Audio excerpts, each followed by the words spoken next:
Surrender is not a cause and effect. When you do this, you will get this. It's actually just surrender. It's actually just saying, God, no matter what you've asked me to do, I trust you. It's like a free fall. You're falling and you're sure at the end of the day that someone will catch you.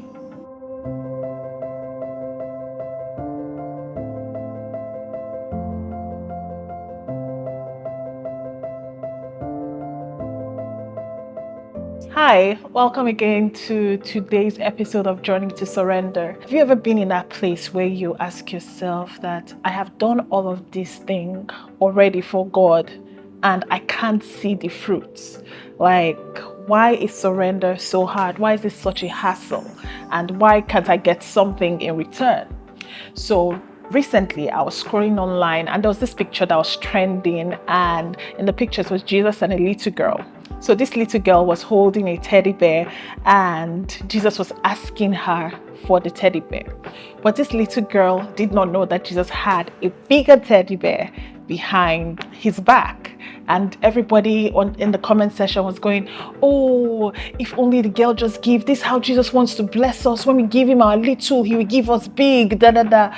But based on the journey I have been with God, the thing that came to my mind was, what if while you give Jesus a teddy bear, he doesn't give you something back immediately? As in, nobody talks about that waiting time where you have sown a seed, you have done something that the Lord has asked you to do, leave that job, and you're thinking, oh my God, the next job he will give me will be mighty, to be a breakthrough, people will hear it and all of that, and then nothing, crickets. Or when Jesus will ask you, like, can you drop this money in your finances, surrender this part of your finances to me, and you drop 100,000 or something, whatever amount you drop, and you're expecting 100-fold, and cricket, you are broke.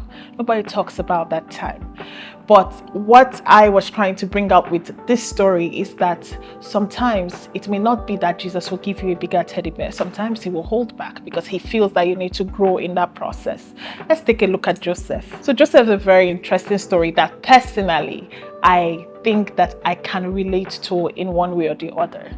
Joseph was a good guy. His father loved him. He did everything right by the book, but everything was hard for him.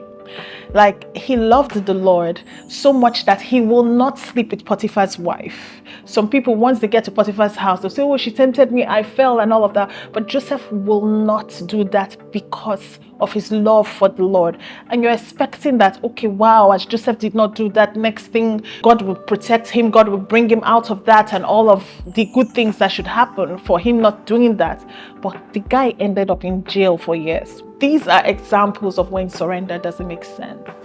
I remember when I was moving to Canada. First of all, I didn't know I was going to move to Canada, but I felt like the Lord had said some things to me about Canada, and I felt like this was where I was going to be.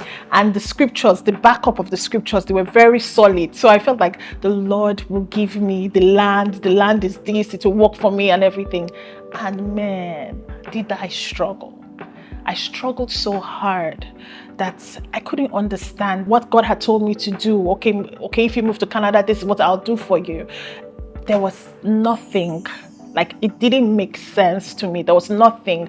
I was laid off from my job. The job I finally got, first of all, I went through a series of depression, went through a class to get a better job. I didn't get a better job. Meanwhile, everybody around me was getting a better job. So sometimes surrender doesn't make sense, and it may not make sense to you at the moment.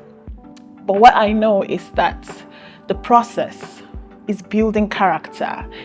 Going back to Joseph again, one thing in Joseph's story that I find so amazing is that after being betrayed by his brother, which a lot of us have been betrayed by people we love and all of that, he went to Potiphar's house and he must have felt like, oh wow, that's the greatest thing that has happened to him.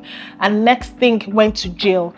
But when those people came to meet him to interpret their dream, that's the butler and the baker, they didn't meet him first of all. He was the one that asked them, said, why are you sad? And I'm asking, I will personally, Obehi, I will not be happy enough to even see somebody sad, because if I tell you my story is worse than yours. Do you get what I mean? But Joseph could see in all that was happening to him, he didn't give up on God. He didn't say, oh, God has forsaken me. But he could still see people that were going through stuff and say, oh, why are you sad? And he interpreted their dream. And that's how he became number 2 man in Egypt. The truth is that surrender may not make sense to you. You might give your sacrifice. You might do 1 or 2 things. You might do a lot of things that you have already decided in your heart, feel like God has called you to do, and you're expecting a particular reaction. But surrender is not a cause and effect. When you do this, you will get this. It's actually just surrender.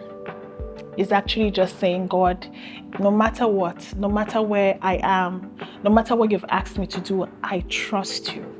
It's like a free fall. You're falling and you're sure at the end of the day that someone will catch you.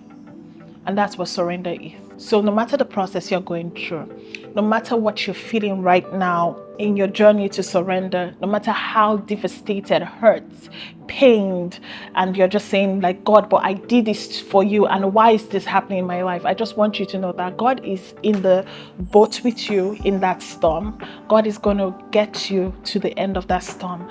And at the end of the day, you must have grown better. So that's my encouragement to you as you go through your surrender journey. Surrender will not always make sense. Thank you. I hope this encouraged someone today. See you soon. Bye. Thank you so much for joining on this episode. I hope this episode has made you feel less alone as you embrace your journey of letting go and trusting God. So feel free to like, share, and comment on this episode. And see you soon on our next episode. Bye.